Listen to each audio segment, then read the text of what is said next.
Good afternoon, ladies and gentlemen. Welcome to another Listen with Vobes. Let me just move my camera a fraction. It's just, I don't know. I think Eric got in there and shifted it about. Anyway, welcome along on a Monday, on a beautiful sunny Monday when everybody really wants to be sitting out in their garden, if they've got a garden, or on the pavement, as I often have to do, spill out into the street. Welcome. It's the 26th today of April still. You might be forgiven for thinking it's June or July, but it's still April. And we are still rapidly chasing the end of this remarkable book that we've been reading, London Belongs to Me. Curious to see how it can now sustain itself after the big trial, which sort of in beginning now on third reading. I can't remember how it all ends, but we're starting book 5, Dissolution. A Dissolution in Dulcimer Street, which is chapter 68 for those of you who are counting. It was cold earlier. I'm going to risk taking my jacket off because it now feels quite warm. But it may go cold again. The room here is a back room. Well, it's a back room, but it's north facing, so it doesn't get the sun. Anyway, hello to the lovely Julia, to TurboStream, to Welsh Wanderer Jason Patrick, to Dave Ivad, Justine Jones, Zom Coco, Linda Kane, Philip Hammond and Mary, Billabong O'Neill, Audrey Forbes, Alison O'Brien, Jen Colley, Sensible Paul, Lee Lawson, Edward Moulding, Anne H. Oh, nice. Your Board Explorer sign is back. Oh, yes. It was upstairs, and for, I think, a Sunday chat that I did, and then I moved it down. And not so warm in the Netherlands, but there was sun all day, so I'll take it. Excellent. Well, as long as there's sunshine, then it's okay. So, hope you're all well. On air is offline. Oh, yes. The on air is offline. What is the matter with this? I think the bulb is on its way up.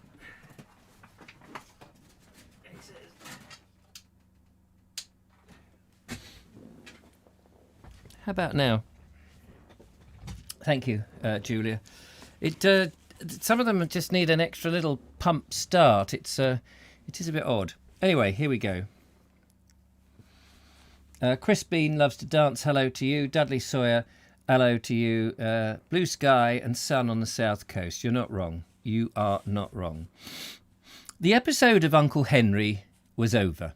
The business had been sold, his collection of books and pamphlets had gone to salvage, and Uncle Henry himself had gone to his hygienic and fiery burial. All that remained of him was the green bicycle. Mrs. Josser had kept that in case there was a bus strike or something. You never know in wartime. It was Mrs. Boone who was now the problem.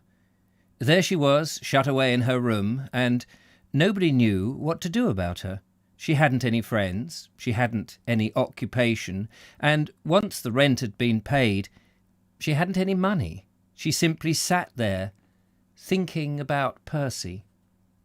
Inevitably, she was a burden on Mrs. Josser. She ate all her meals with them, all except breakfast, that is, and that Mrs. Josser carried up on a tray to her bedroom.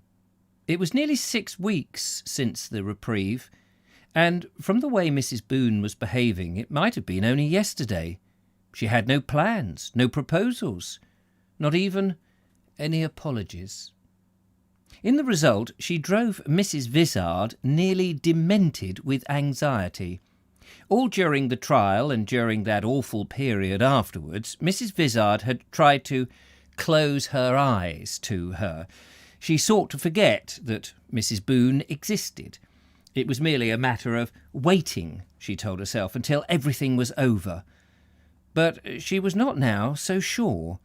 Mrs. Boone's vagueness baffled and defeated her. And what was so peculiarly infuriating was that Mrs. Boone herself was apparently quite unconcerned. The only time Mrs. Vizard had mentioned the subject to her, Mrs. Boone had spoken vaguely about doing something when she felt a bit stronger, but she had not said what or how soon. And meanwhile, the bridal suite, Mrs. Vizard's and Mr. Squale's bridal suite, was as far away as ever. It was excruciating for Mrs. Vizard in her own house not to be able to make even the most elementary preparation for her own wedding.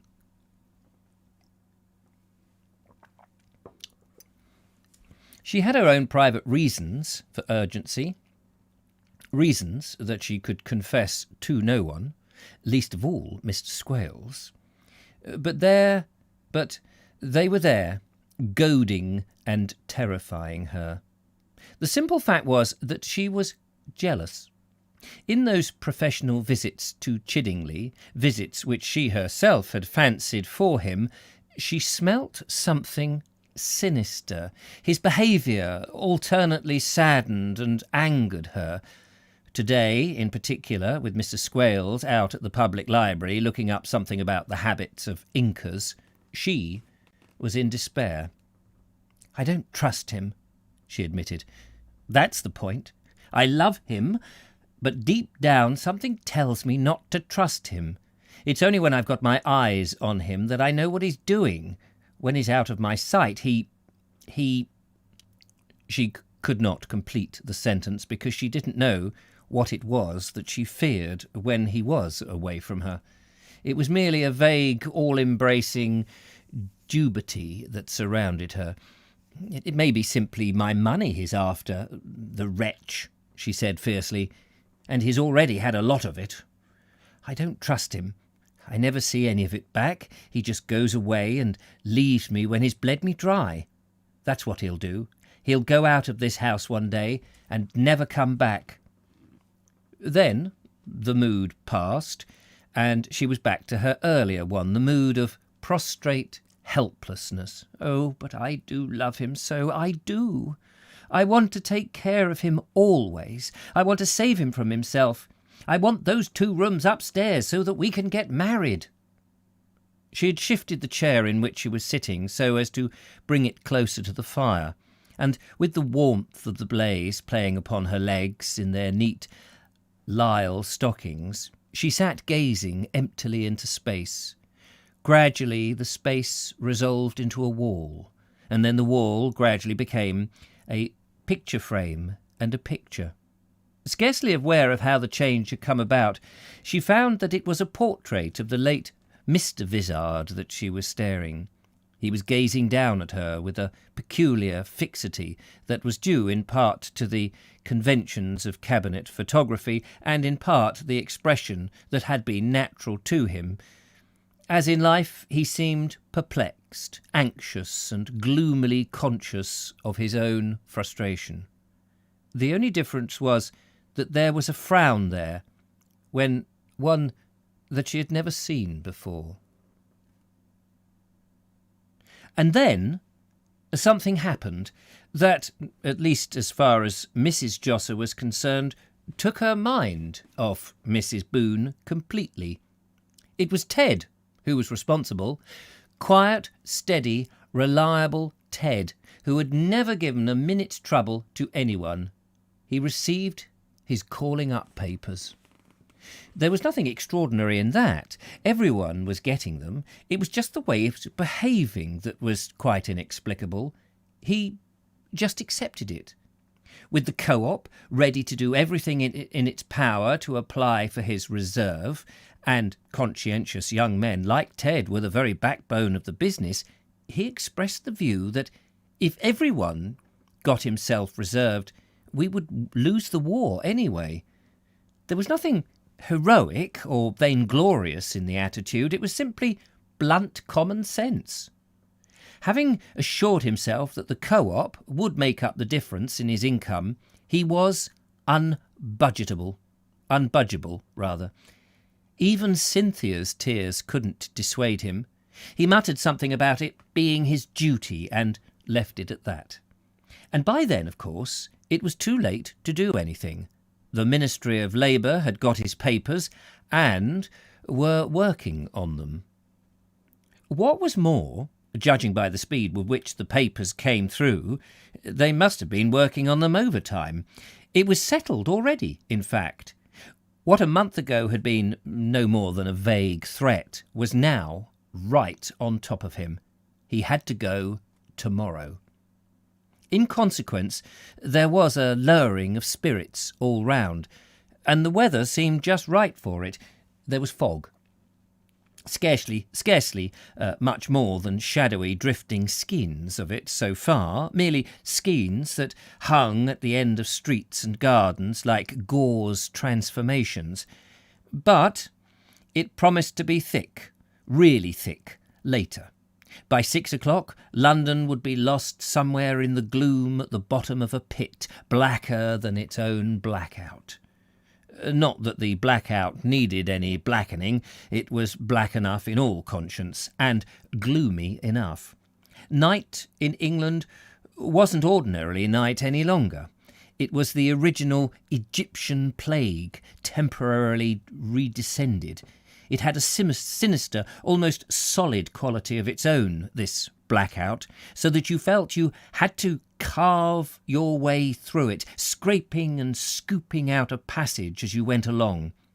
Even frivolous, sociable people, restless, inveterate gladabouts, would stand in the shelter of their own front door, looking out into the evening where there should have been street lamps and the headlamps of passing cars and bright interiors of shops and living rooms, and seeing nothing in all directions but the same unending ebony blackness, without a crack in it anywhere, and they would go and turn and pop back indoors again. The fingers of the thickening fog had found their way into number 10 Dulcimer Street, with the result that the Jossers' gas chandelier seemed to be burning less brightly than usual, and the mirror over the mantel looked as though it had been rubbed over with a damp cloth. But it wasn't only the fog that made everything seem so dismal, it was the occasion. This was a farewell party they were having. Ted and Cynthia were both there, of course, and there was no one with whom to leave the baby, so a baby was there as well. Mr. Josser was sitting in his favourite chair beside the fire, and Mrs. Josser and Doris were bringing in the tea. At first glance, everything might have seemed to be set for a normal, pleasant evening, but when they drew up round the table, it was obvious there was something wrong. Nobody said a word. And now that she had come into the circle of light, you could see that Cynthia had been crying. She was silly, giggling little Cynthia no longer. Mr. Josser tried his best to introduce a lighter, more carefree sort of atmosphere, but he wasn't very successful. He contrived to strike a wrong note right at the first bar. "Better have another cup, Ted," he said. "You won't get tea like this in the army." A faint, rather sickly smile spread across Ted's face, but there was no smile on Cynthia's. Even Mrs. Josser was shocked by her husband's callousness. You don't need to have to go on reminding us, Fred," she told him. "It's bad enough as it is without that." Mr. Josser looked across at his son. "You didn't mind my little bit of fun, did you?" he asked. He put the question appealingly, but he didn't in his heart feel very funny this evening. He kept remembering how he felt himself back in 1915 when he left Mrs. Josser with Ted as a baby and Doris not even born back then. Ted didn't reply to Mr. Josser's question. He merely shook his head. There was nothing actually surprising in that, however, because Ted had always been the silent sort, but all the same it didn't serve to make the party any merrier. It only set Cynthia burrowing into her handkerchief again. Then Mrs. Josser suddenly put her cup down and addressed no one in particular. "I haven't said anything before," she observed, "but I'm going to say it now. I think it's a downright shame Ted having to go off like this, with the streets full of fellows only half his age. If they'd known their business at the co-op, they would have made him get himself self-deferred. It's essential. He's essential. That's what he is. Ted is essential. That's what I told him, Cynthia said, emerging for a moment. I begged him. If they played their cards properly, Mrs. Josser continued, Ted needn't have gone for months yet. Perhaps never had to go at all. But he wants to go, Cynthia said. He told me so. She began crying again as she said it, really crying, not just whimpering and wiping her eyes. They were all turned to Ted, for him to answer the accusation. But what could he say? He couldn't get up and explain that between Dulcimer Street and the Germans there was only a thin red line of tired, reliable men like himself. Couldn't do it because he wasn't made that way. All that he could manage was a very halting, I didn't, Cynthia. You know I didn't. Before Cynthia could reply, Mrs. Josser had taken over. She began to blink very rapidly behind her spectacles, then her lower lip quivered. For a moment later, her head was on Ted's shoulder, and she was crying. For the next 5 minutes, Cynthia was completely out of it. It was his mother, his own mother, who told Ted how precious he was, how proud of him they all were, how he was going to have to take care of himself, how he'd be sure to win a medal, how big Baby would have grown by the time he got back, and how lucky it was that he had all the training in the Boy Scouts. She was not in an ordinary way a demonstrative woman, Mrs. Josser, and she was surprised to find how much better she felt towards the war as a whole after this complete breakdown in public. Because Ted was fully occupied, Mr. Josser got up and went over to Cynthia. It won't seem so bad once he's actually gone, he told her. We'll look after you. I know you will, Cynthia replied with a gulp. She liked her father-in-law, and generally he seemed to understand her. It was only on matters connected with Ted that he couldn't be expected to know how she really felt. I'll be so lonely in the evenings when Ted's gone, Cynthia explained after a pause. So terribly lonely, and I shan't be able to go out because of Baby. I shall be stuck there. Mr. Josser put his hand on her shoulder. You'd better come round and live with us, he told her. We'll make room for you. But I don't want to leave my home, Cynthia answered. I want to keep it like it is, all ready for when Ted comes back. At emotional moments like this, Mr. Josser was always a bit awkward. He hadn't got any flow of small talk. He looked from Cynthia to Mrs. Josser, from Mrs. Josser to Ted, but he couldn't find any assistance there. It was Doris that saved things. I'll tell you what, Cynthia, Doris said. I'll come round and live with you. You'd like that, wouldn't you? What's that? Mrs. Josser said, turning away from Ted for a moment. I'm going to go and live with Cynthia while Ted's away, Doris told her. You're going to go round and live with Cynthia? Mrs. Josser repeated the words, then stopped herself. She didn't trust herself to go on. It would be bad enough to have Cynthia round in number 10 Dulcimer Street, where she could keep an eye on her for Ted's sake. But it was something entirely different to have Doris and Cynthia setting up house together somewhere else. Even though she no longer referred to the lamentable experiment with Doreen, she hadn't forgotten it, nor had she forgotten that Cynthia had once been an usherette. It wouldn't work, she said firmly. Neither of you are old enough. Well, I think it's a jolly good idea. It was Mr. Josser who had spoken, and having said so much already, there was nothing to do but go on. Don't you think it's a good idea, Ted? He asked. It'd be company for Cynthia, having Doris round there. Ted nodded his head.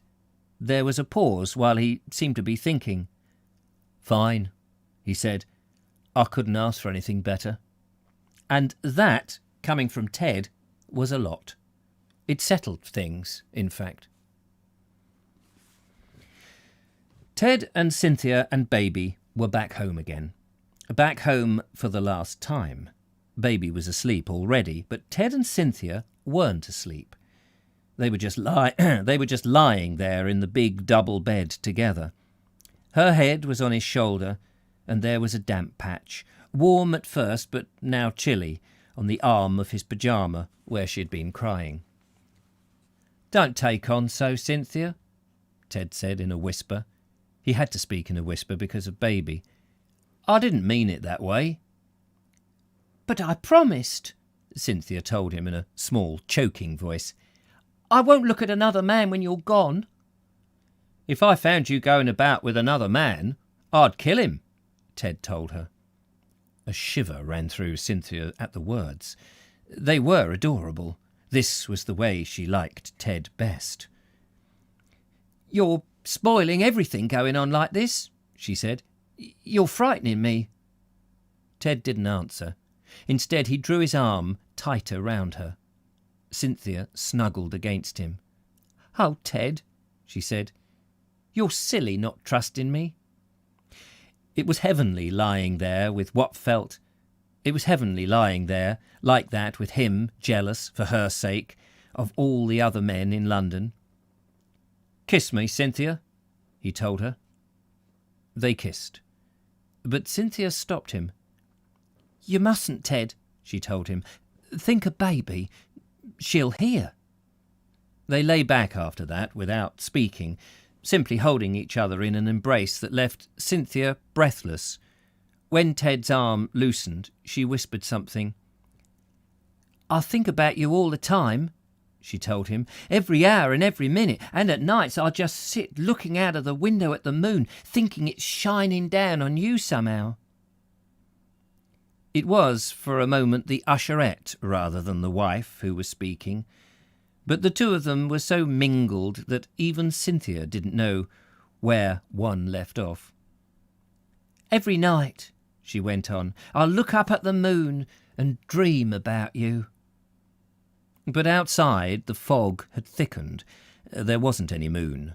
London was groping about in the depths by now, and it was going to be a long war. Say 2 or 3 years of it. They were bound to be further moonless nights before it was over. We are now on chapter 69, ladies and gentlemen. That's stone cold, whereas this water is meant to be cold. How are we doing out there in the listening land? Neat Lyle stockings. The Josser's hand on top gives the lower hand, receives Mrs. Boone. Edward Moulding. Not quite sure. The Jossers are really the nicest people, says Audrey Forbes. I think they are, there's a certain... It's a weird collection, isn't it, that they've got. An air sign can't stand the thought of Ted going. On air sign. Oh, the on air sign. Oh, I see what you mean. I think it's on the blink, basically. Life in Larkspur Road with Cynthia was strikingly different from the way things went in Dulcimer Street. For a start, everything in the flat was so up to date and modern. Ted had spent a lot of money on the furniture, from the low couch to the duplicate easy chairs, each with a gold tassel hanging from the front of the arms, to the new-looking antique dining room suite. It was all one style, 1937, co-op. Even the centre light in the bedroom was co-op. It was a chromium box made up of orange-coloured glass strips. Admittedly, some of the pieces had lost their first freshness.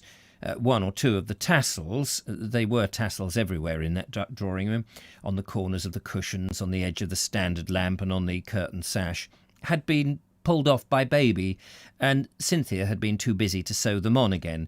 Indeed, considering the shortness of her life, Baby had been responsible for a surprising lot of damage in those 4 rooms. Every time she pushed her toy pram around the dining room, the legs of the chairs became a bit more antique-looking. They didn't use all the rooms, of course, now that Ted wasn't there. The drawing room was kept shut, and the remaining tassels just dangled vacantly for nobody. In the result, the dining room came in for heavier and heavier wear. It passed from late to early Tudor in the space of weeks, and unless the war were over pretty soon and Baby could have had somewhere else to bang about, it would soon be old Gothic by the time Ted got back. But another difference was in the sound of the place. Number 10 had always been a quiet house, especially after Percy had gone, but Larkspur Road was a racket. It was a kind of substation of the BBC. At 7:30, when Doris got up, Cynthia would call out to her to turn the set on, and once on, it played right through the day, even when Cynthia went out shopping with Baby and had forgotten to turn it off. Not that Cynthia listened very much. The set was kept low and talked away, and read news, and hummed and crooned and saxophoned, all by itself in the corner, like a lunatic relation. But if Doris ever turned it off for a moment, Cynthia went over automatically and turned it back on again. To Cynthia, the wireless was like the air you breathed, something that you didn't notice unless it wasn't there. But she was an easy sort of person to live with, quite different from the exacting Doreen. There was, however, one thing that they had in common. In the house, Cynthia did practically nothing. She divided her time into roughly 2 equal parts. The first part she spent in writing to Ted, carefully marking the envelope with the letters SWLAK across the back of the envelope to show that it was sealed with love and kisses. And the second part was spent in waiting for his reply. In the intervals, she read papers called Poppy's Own and Real-Life Romances and Film Close-Ups, sewed new collars and cuffs on her dresses, and shampooed her hair, her cherished ash blonde hair that had brought Ted to his knees. "I've got to keep myself looking nice for Ted," she kept saying, not as though there were any special point in mentioning it at that moment, but simply though she was uttering what was uppermost in her mind. In consequence, the house and Baby were neglected, and in the face of this neglect, Baby flourished. But tonight her emotions didn't matter, at least not beside Doris's they didn't. She was so excited that she forgot all about herself and Ted, so excited that she could only sit there in her pink quilted dressing gown, an idiotically extravagant indulgence on the part of an infatuated Ted, in front of the gas fire and gaze at the telegram that Doris had passed to her. "Don't you feel thrilled?" she asked. She was tingling all over as she said it. It was just like a real-life romance, with Doris's face on the cover. "It's typical of Bill," Doris said slowly. "I know."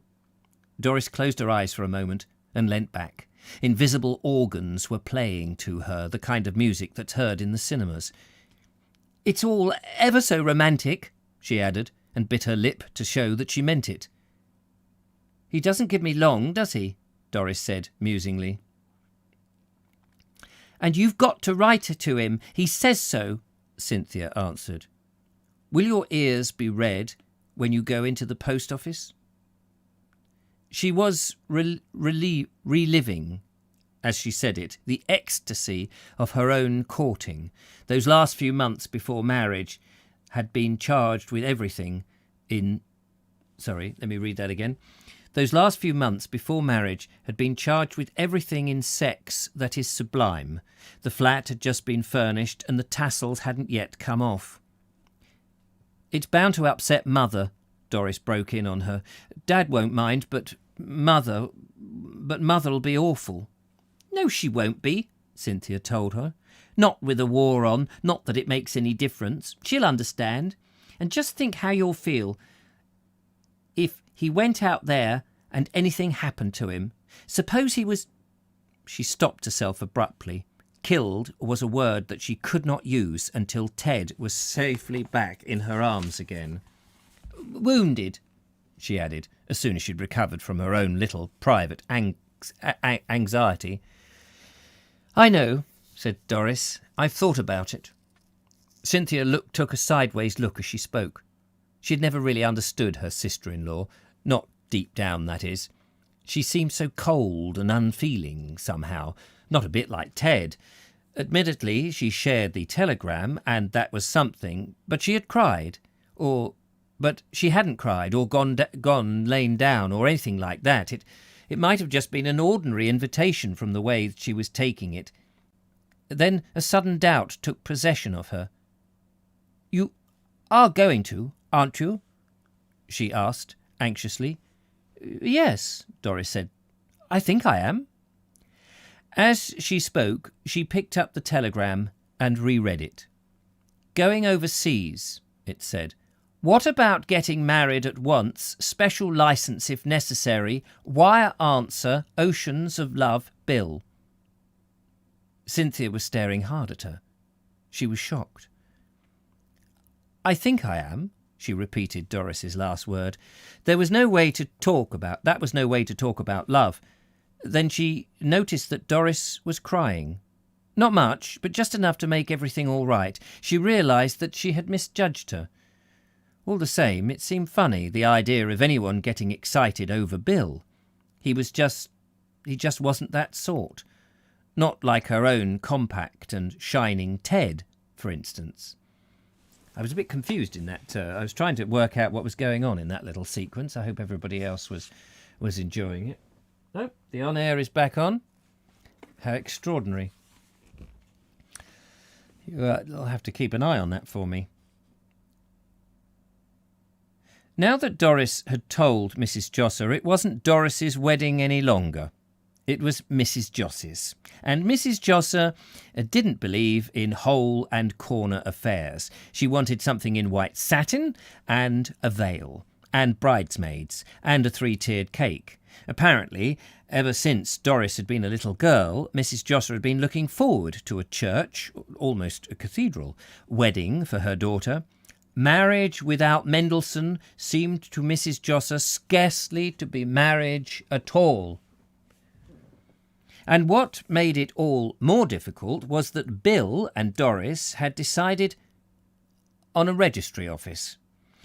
In disposing their separate and individual futures, they were brisk and businesslike, and they discussed the whole occasion with a casualness which was appalling. They even spoke of having the wedding at 10 o'clock in the morning, as soon as the place opened, in fact, so that they could have the rest of the day to themselves.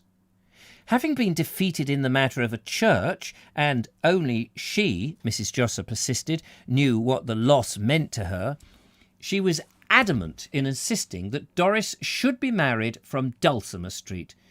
She wasn't having any nonsense about Doris setting out for a registry office only half done up from Cynthia's flat in Larkspur Road.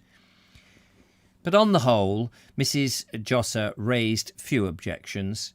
She detected fatalistically that things had gone too far for her to be able to prevent the calamity already. It was merely that she suffered certain misgivings. These misgivings were of two kinds. The first, Mrs. Josser saw Bill maimed, blind, crippled, with Doris, still young and beautiful, marriageable, having to support him.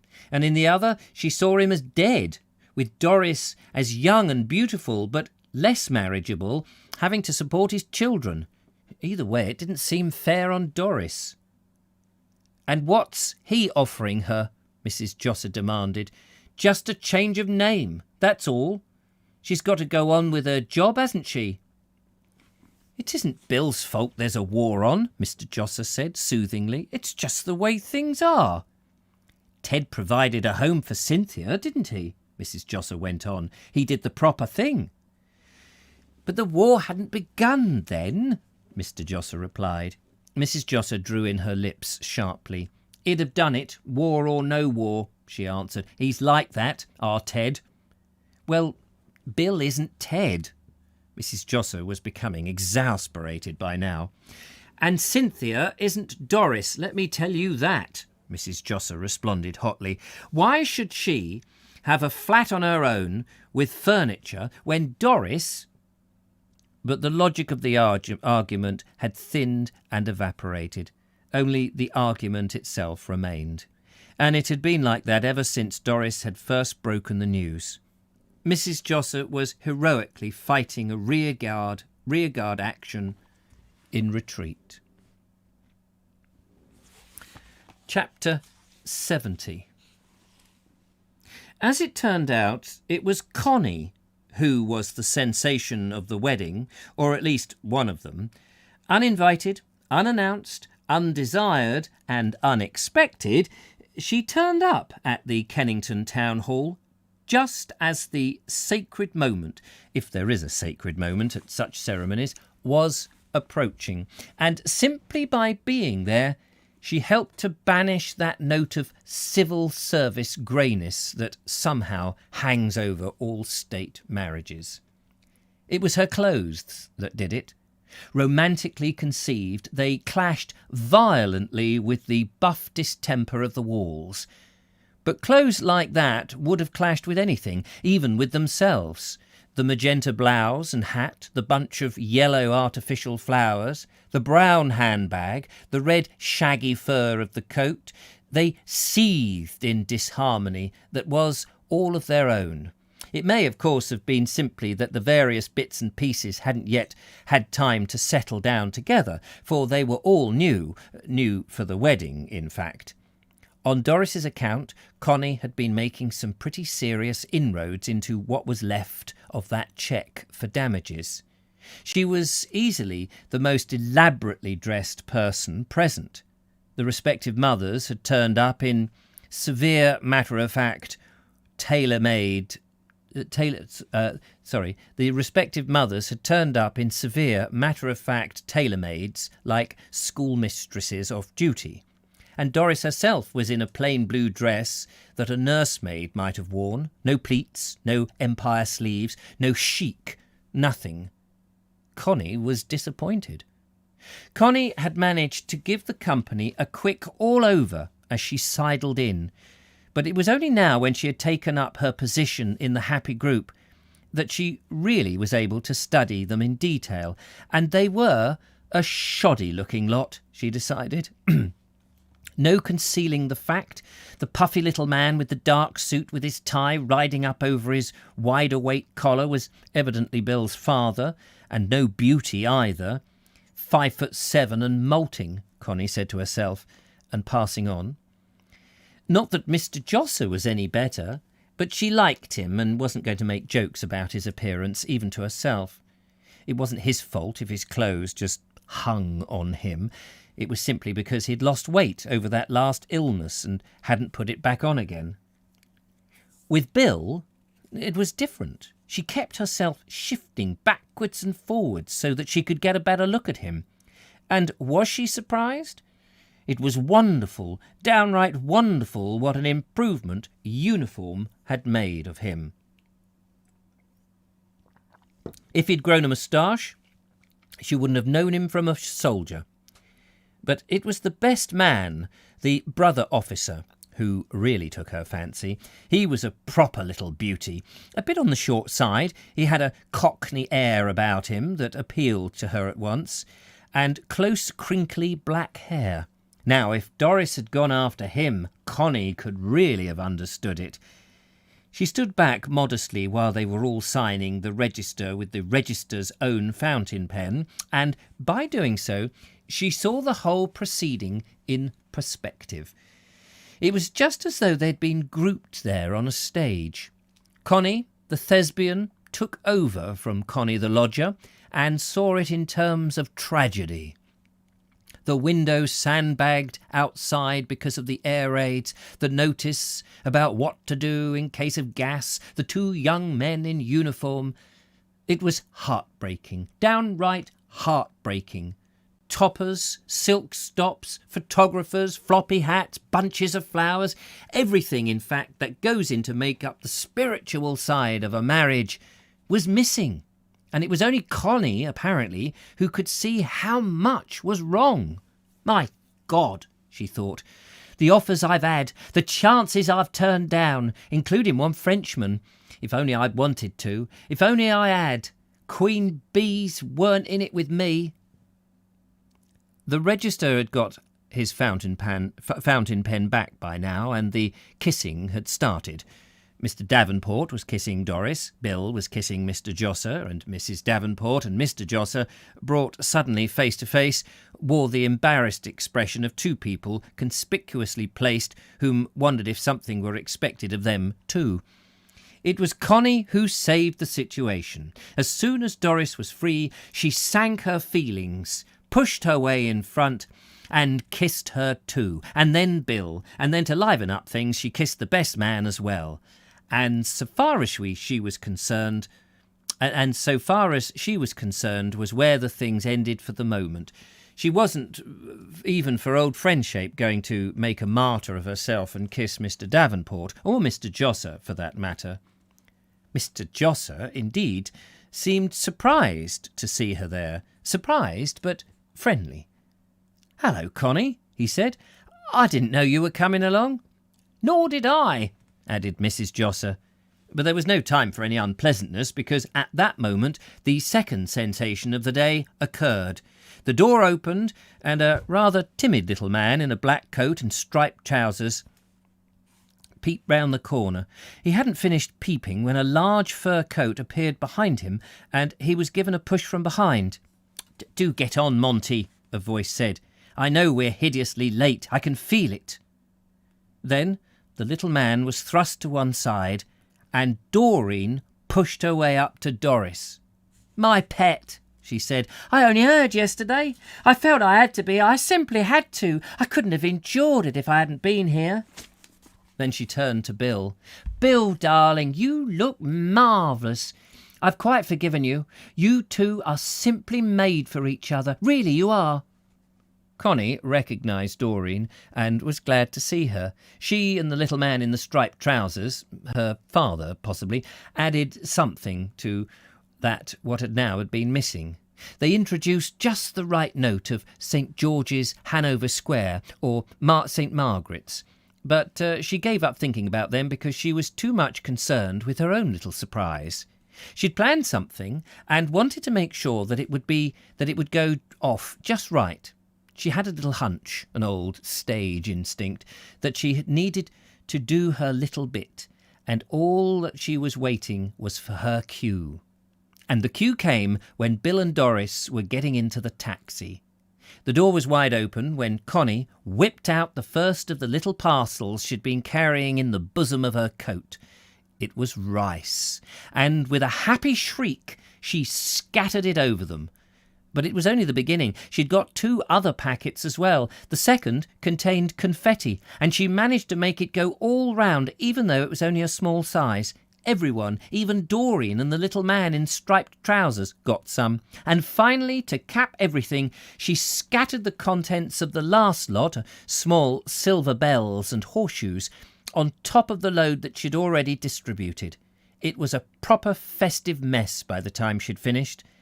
But it did at least give a lift up to the proceedings. It turned out afterwards that there was a notice up about throwing confetti, let alone silver horseshoes and rice, which was rationed anyway. The porter at the town hall turned quite nasty about it. In the general attitude of goodwill which prevails at all happy weddings, Doris forgave Doreen and asked her to bring Mr. Perskis back to the reception. Mrs. Josser was amazed, but it was all right. They wouldn't stop long. Only just long enough for Doreen, in a whisper, to tell Doris all about the wonderful things that had been happening to her. She was expecting to get married herself, she said, as soon as Monty's divorce came through. It had been absolutely sweet about everything, she explained, and kept her name out of the divorce altogether. Throughout the conversation, Mr. Perkis stood there smiling politely. He had caught the word sweet, but had no idea what such sweetness implied, and was trying to look like the model family man. The early departure of Doreen and Mr. Purkis, who left wing to wing as though he were looking for a nesting box, did not break up the party. Indeed, it went on for some time after Bill and Doris had left too. But by then there was no real life in it. To some extent, that was Mrs. Josser's fault. It was the saddest day of her life, and she made no pretence about concealing it. Rather red about the eyes, and with corners of her mouth tightly drawn in, she sat next to Bill's mother, saying nothing. With the hostess thus eliminated, the party naturally disintegrated. Mr. Davenport and Mr. Squales got together and found that they both knew Brighton. It was the only thing they had in common. Nevertheless, it was a difficult conversation because Mr. Squales kept referring mysteriously to his profession. After Dr. Davenport had established that he wasn't a doctor, he decided that he must be some sort of dentist, a smart American dentist with a far western diploma, and thereafter he talked to him about dentistry. The South Downs and the Black Rock became mixed up with carriers and transparent fillings. Over by the window, Mr. Puddy was standing. He was talking to Mrs. Vizard, and this was unusual. It had taken a wedding to bring it about. In the ordinary way, they didn't exchange more than a sentence or two in the whole week. "It all depends on what you've been by a larbig," Mr. Puddy was saying. "In my profession, we can't afford to take risks. We got sand and shuttles on every floor and water tanks." Mr. Squales had said something about our shelter not being strong enough, Mrs. Vizard said nervously. "Not in front, he feels." "Not strong enough?" Mr. Puddy asked. "I don't suppose it is. They're done of them strong enough." He gave a shudder as he stood there. "But the real thing is fire. That's what we got to watch out for, fire. They've issued a friend of mine with asbestos suit all over. It got goat gloves and everything." Mrs. Josser came up and joined them. He smiled engagingly across at Mrs. Vizard. Mr. Josser came up, rather. He smiled engagingly at Mrs. Vizard. "Well," he said pleasantly, "it won't be long now, will it? You'll be a bride next time." He was aware, as he was speaking, that he wasn't quite himself. Not that things were bad enough to make him slur his words, only bad enough to make him bold and unfamiliar. Mrs. Vizard smiled, and her eyes slid over anxiously in Mr. Squales' direction. "He was hemophiliac, remember?" Dr. Davenport had said. Dr. Davenport. "And the whole lot of them had he was hemophilia, or whatever it is, and the whole lot of them had come out then and there. What would you have done?"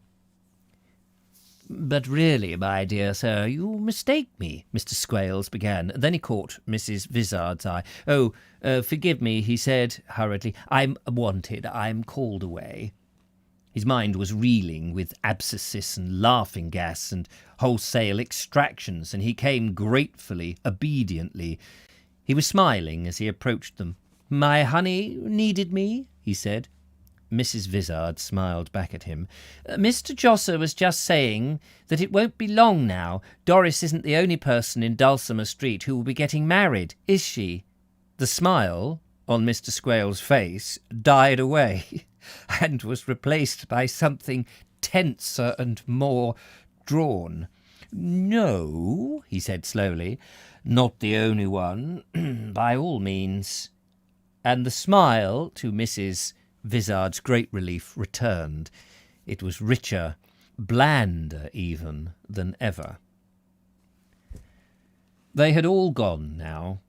All except Mrs. Boone, that is. She still sat there, just as she had sat right through the party, saying nothing. She'd been with them, but not of them.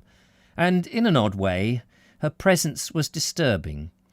With her there, they couldn't forget what had happened. Even quite little things, like taking another lump of sugar in the tea, seemed, in her present callous, unrespecting way... even quite little things like taking an extra lump of... sugar in the tea seemed, in her presence, callous and unrespecting. In consequence, silence fell over all three of them. Mr. and Mrs. Josser simply sat facing each other, thinking. Then Mrs. Boone suddenly said something. Raising her head, she addressed Mrs. Josser. "Every time I looked at Bill," she observed, "I could see my Percy standing there. That's who she ought to have married.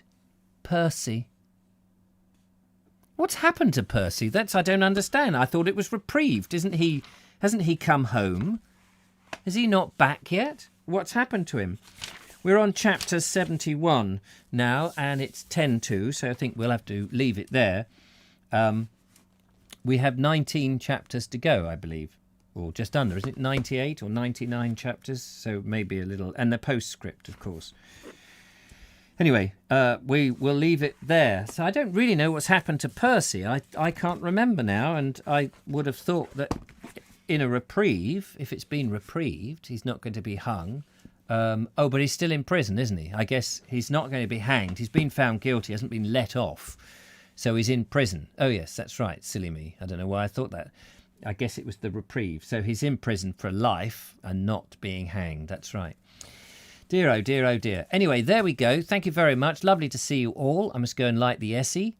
Essie, Essie, blessy, messy. And I will catch up with you tomorrow. Reprieve from death sentence, but still in prison. Yes, I realise that. He's only reprieved from the hanging. Yes, I know. I'm sorry. I just kept thinking he'd been let off. I don't know why, but reprieve from the hanging. Yes, I've got it. Thank you so much. Another wonderful reading. My pleasure. Enjoy your rest of the evening. Vobe show at 8 o'clock with the lovely Julia live in the studio. But until then, take care, and I will see you soon. Bye-bye for now.